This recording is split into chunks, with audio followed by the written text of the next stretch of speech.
샬롬 2월 18일 매일 말씀 묵상입니다. 한 주간도 평안하셨나요?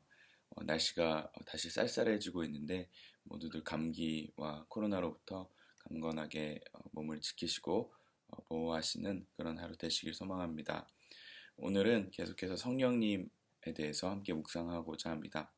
오늘은 성령님의 상징이 성경 곳곳에 다양한 방식으로 묘사되어 있는데 특별히 물이라는 이미지로 묘사된 성령님을 함께 묵상함으로 우리가 성령 충만한 삶을 살아갈 때 어떤 삶을 살아갈 수 있을지 함께 본문을 통해서 묵상해 보고자 합니다.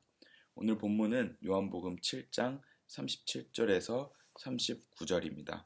제가 읽겠습니다. 명절의 가장 중요한 날인 마지막 날에 예수께서 일어서서 큰 소리로 말씀하셨다. 목마른 사람은 다 나에게로 와서 마셔라.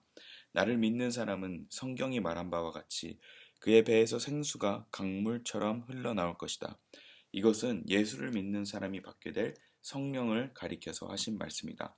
예수께서 아직 영광을 받지 않으셨으므로 성령이 아직 사람들에게 오시지 않았다.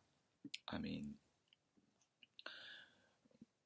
성경 곳곳에는 하나님께서 그분의 영이 충만하여질 때 성령이 충만하여서 그 몸에서 생수의 강이 흘러나온다라는 표현을 종종 사용하셨습니다. 이것은 한 저자만 이야기한 것이 아니라 다양한 성경에서 이런 표현들이 함께 등장하고 있습니다.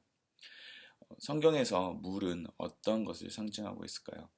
물은 생명과 그 생명이 시작될 때 사용되고 있습니다. 가장 먼저 언제 물이 등장하나요? 바로 수면 위에 운행하시는 성령을 상징할 때, 그때 물이 등장합니다. 수면 위에 그 성령이 운행하시느니라 했던 구절이 어디에 등장합니까? 바로 창세기 1장에 등장합니다. 아직 만물이 생기기 전, 만물이 생기기 전에 물이 흐르고 있었는데 그 위에 성령께서 운행하고 계셨다라고 말씀하고 있습니다. 그것은 온 만물이 시작되기 전에 그때 물이라는 존재가 바로 생명의 태동을 상징하는 모습으로서 이미지화되고 있습니다. 만물이 시작되기 전에만 물이 이렇게 충만하여 있었을까요? 우리 인생 또한 물에서부터 시작합니다. 우리 인생의 시작은 어디서 시작되나요? 바로 어머니의 태중에 양수로부터 우리 생명이 시작됩니다. 양수가 있어야지 그 태아가 뱃속에서 건강할 수 있고 양수가 있어야지 아이가 건강하게 태어나는 것처럼 양수가 먼저 빠져버리면 아이가 태어나기가 그렇게 힘들고 어려운 것처럼 양수는 인생의 시작에 있어서도 정말 필수적으로 필요한 것입니다. 우리 인생뿐만 아니라 그리스도인들이 다시 태어나는 상징으로 시작되는 것이 있습니다. 우리 그리스도인들은 예수님을 믿음으로 인하여서 어디서부터 그 믿음의 출발을 가지고 있습니까? 바로 침례를 받습니다. 물속에 다시 잠기고 물속에서 다시 올라옴으로 인하여서 그 영혼은 이제는 죽고 물속에서 죽고 장사되어서 다시 올라올 때는 부활하신 그 예수님의 그 부활에 힘입어서 다시 태어나는 인생을 경험합니다. 그것이 그리스도인들의 다시 태어남, 거듭남에 대한 상징으로서 우리가 행하고 있는 것입니다. 우리가 물과 성령으로 거듭나지 않으면 우리는 생명을 얻을 수 없다고 한 것처럼 우리는 그렇게 성령으로 거듭났다는 그 말씀을 믿음으로 고백하기 위하여서 흐르는 물에서 우리가 그곳에 들어가 죽고 다시 태어나는 그런 의식을 거행합니다. 그것이 그리스도인들의 시작으로서 침례를 받는 것의 의미인 것입니다. 우리 그리스도인들이 왜 그렇게 침례를 받게 되었을까요? 그것은 예수님께서 사역하시기 전에 침례를 행하셨기 때문입니다. 침례 요한을 통하여서 침례를 받자마자 어떤 현상이 나타나나요? 하늘에서 비둘기가 내려와 앉는 거죠. 하나님의 영이 비둘기처럼 내려와 예수님에게 임하셨다고 합니다. 그리고 하늘에서 이는 내 사랑하는 자요 기뻐하는 자다 라는 음성이 들렸다고 하죠. 예수님 또한 침례를 받으심으로 그 사역이 시작되었고, 침례를 받자마자 하나님의 사역이 시작되었는데 어디로 가십니까?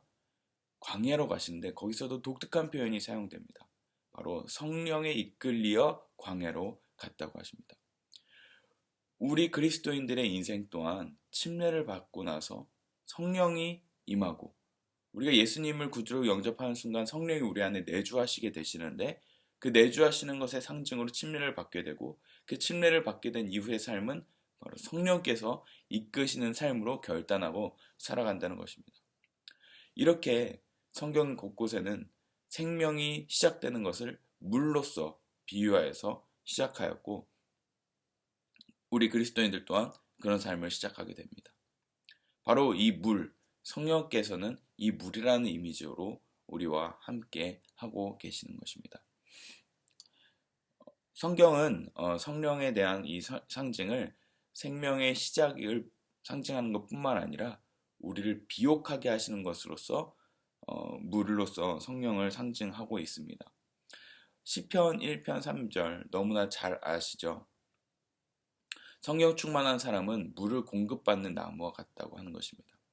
우리 인생의 시작과 출발을 상징할 뿐만 아니라 우리의 인생의 모든 순간에 우리의 모든 생명수를 공급해 주시는 분으로서 성령께서 함께 하신다는 것입니다. 시편 1편 3절에 이렇게 기록되어 있습니다.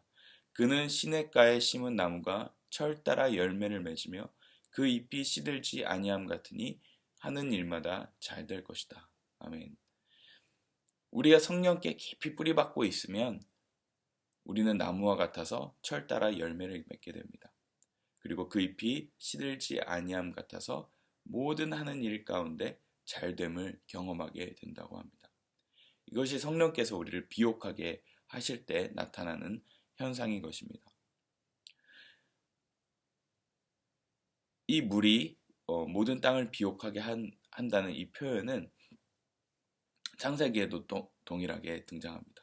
에덴 동산을 하나님께서 처음 일구셨을 때 그 에덴 동산에 무엇이 존재하나요? 그 동산 한가운데 선악을 알게 하는 나무와 생명나무가 존재하고 거기서부터 4개의 강이 갈라져서 흐르게 됩니다.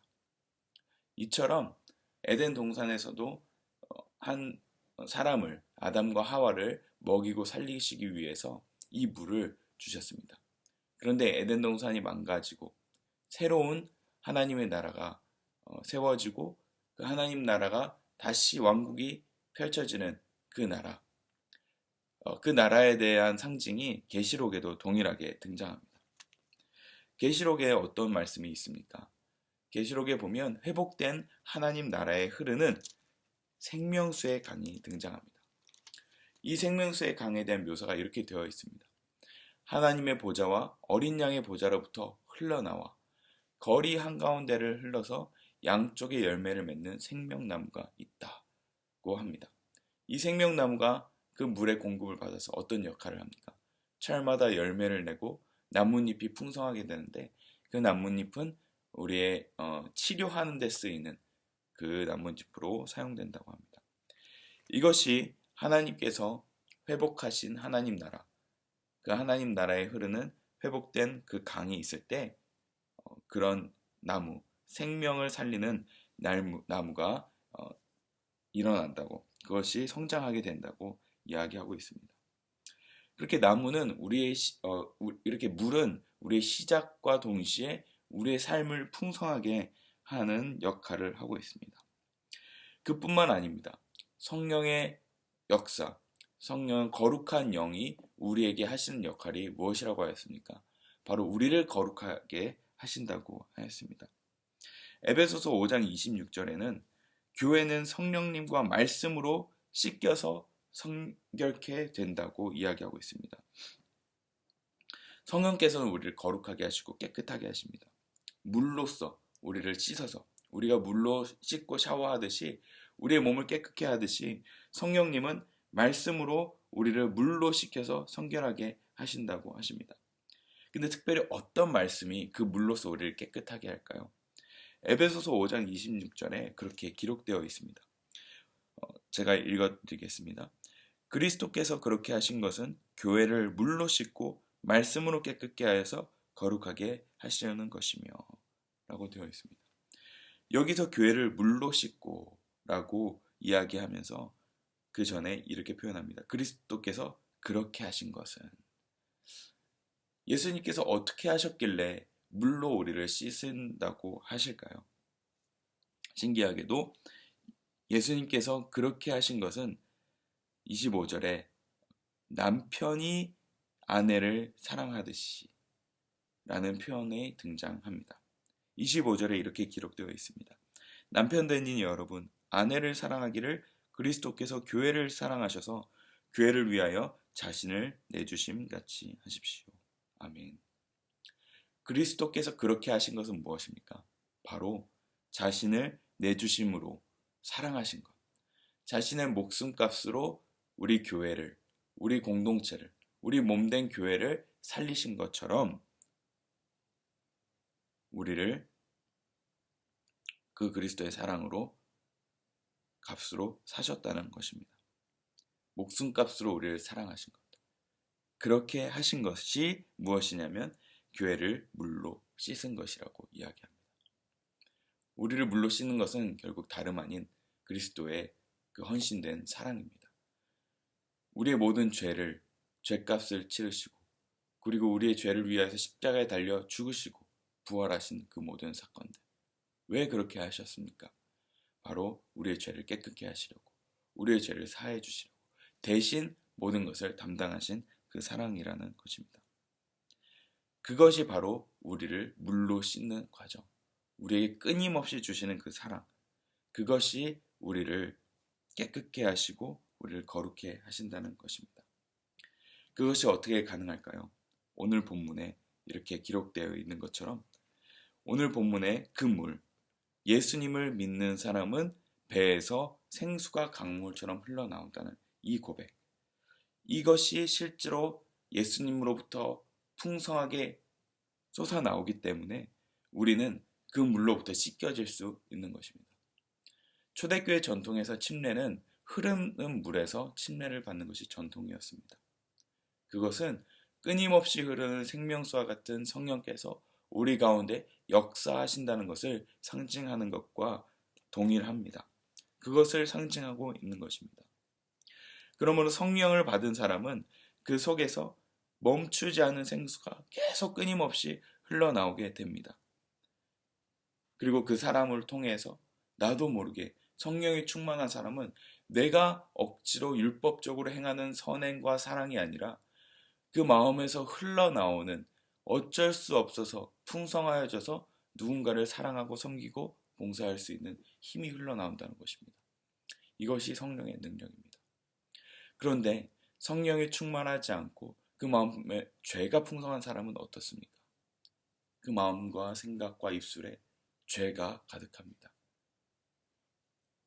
누군가를 축복하기는커녕 저주하고, 누군가를 이용하고, 누군가를 학대하고, 미워하고, 질투하며 누군가를 저주할 수밖에 없는 그런 것이 우리 죄성의 본질인 것입니다. 누군가를 사랑하고 싶어도 그 사랑을 사랑할 수가 없고, 누군가를 정말 아끼고 싶어도, 축복하고 싶어도 그 사람을 질투할 수밖에 없는 것이 우리 인간의 본성입니다. 예수님이 없으면 우리는 누군가를 축복하기는커녕 저주할 수밖에 없습니다. 그러나 성령께서 우리에게 풍성하시면 우리 속에서 생명수가 흘러나와서 누군가를 살리고 치유하는 역할로 살아낼 수 있게 될 것입니다. 그것이 바로 예수님의 인생이었고, 예수님의 삶은 우리에게도 똑같이 행하실 수 있다고 말씀하셨습니다. 오늘 하루 저와 여러분들에게도 이 물과 같은 성령, 정말 생명수와 같은 성령께서 우리 가운데도 동일하게 역사하셔서 그런 삶을 살아내시는 저와 여러분 되시길 소망합니다. 기도하겠습니다. 하나님, 우리에게 성령을 주셔서 감사합니다. 하나님, 우리가 죄성이 너무나 많아서 마음속에서, 그 마음의 컵에서 그 오물들이 나올 수밖에 없는 저희들 죄인이지만, 하나님 성령으로 거듭난 사람들은 그 속에서 생명수가 넘쳐 흐른다고 하였습니다. 하나님 간절히 구합니다. 오늘 하루가 우리의 능력으로, 우리의 죄성으로 살아가는 것이 아니라 성령의 능력으로 충만하여서 우리 속에서 생명수가 흘러나와서 그것이 우리 주변을 덮고 우리의 주변을 깨끗게 하고 우리 주변을 사랑할 수 있는 그런 삶을 살아낼 수 있도록 인도하여 주시옵소서. 감사드리며 예수님 이름으로 기도합니다. 아멘.